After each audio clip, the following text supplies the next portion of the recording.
Right now, we are living spring storm season, and one of the most feared and misunderstood phenomena is the tornado. To make you more weather-wise, we are breaking it all down, from how twisters are measured to also when you're most likely to see one.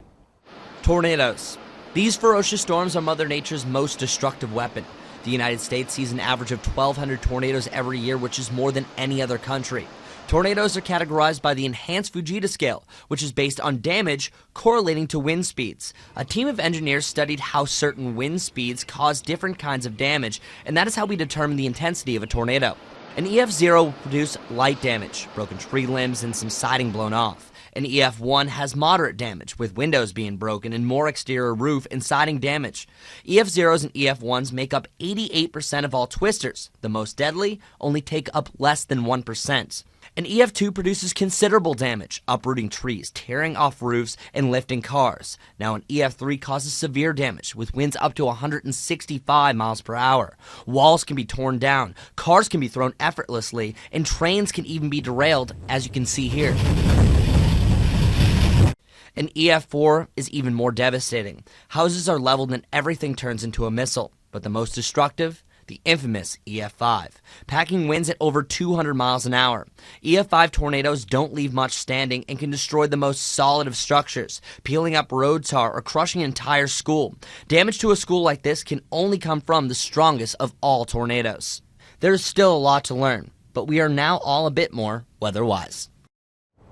In that video, incredible. It really is amazing, the power, like you said, peeling up the road. You just can't imagine that wind can do that, but it can. And when the scientists, meteorologists go out there and assess the damage, that's what they're looking for. And it was actually the more tornado, that it was the damage done to the school, that actually classified that as an EF5 tornado. If not, it would have been an EF4. So it's those structure damage that we look for. And we had tornadoes within the past year up in the Vandalia area. What were they? I don't remember. That would have been an EF0 to an EF1. Okay. So that would have been some of that light structural damage. That's where you did see some of the roof damage, a lot of the shingles blown off, and it just really all depends. And as we mentioned, the EF0 and EF1 is 88% of all of them. Once you get up to the EF2, EF3, that's enough to actually move your car, pick it up, and actually fly it across the road. For most of us, tornadoes are very scary, but if you're a little bit more weather-wise, they're a little less intimidating. So this morning, we're busting 3 common myths to help keep you safe. Tornadoes can be the most feared weather phenomena. They can happen at any time, but are most likely to occur between 3 to 9 p.m. when the atmosphere tends to be most unstable.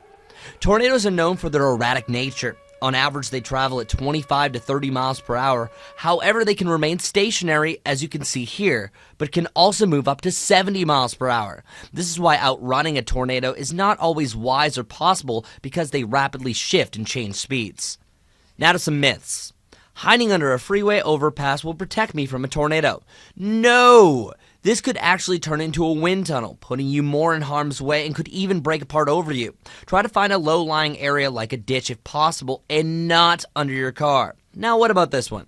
Open up the windows to equalize the pressure if a tornado is approaching. This would be a waste of time.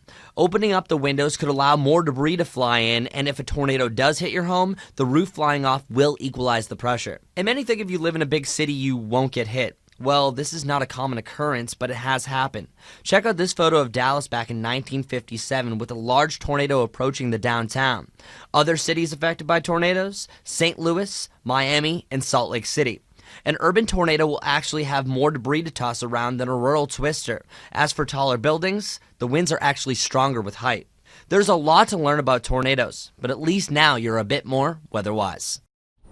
And when you look at that video, you think, oh my goodness, how devastating those tornadoes were. And we've seen some of that here in the Miami Valley. Luckily, though, it's not been awful or really that widespread. Yeah, I was trying to look back. The entire Buckeye State has only seen 4 EF5 tornadoes, or F5s as they were back then, because it was 2007 that they had the enhanced scale where they adjusted the wind scale. Yeah, but many of those lower scale ones can still do a lot of damage, even in F1, right? Yes. EF1. EF1, because Yeah. at that point you're still seeing those winds gusting over 100 miles per hour. But luckily, they don't occur too much here in Ohio. So as we are going to continue through the rest of this season, just be advised, tornadoes can happen anywhere, and on average you see about 17 per year. All right, thanks, Chris.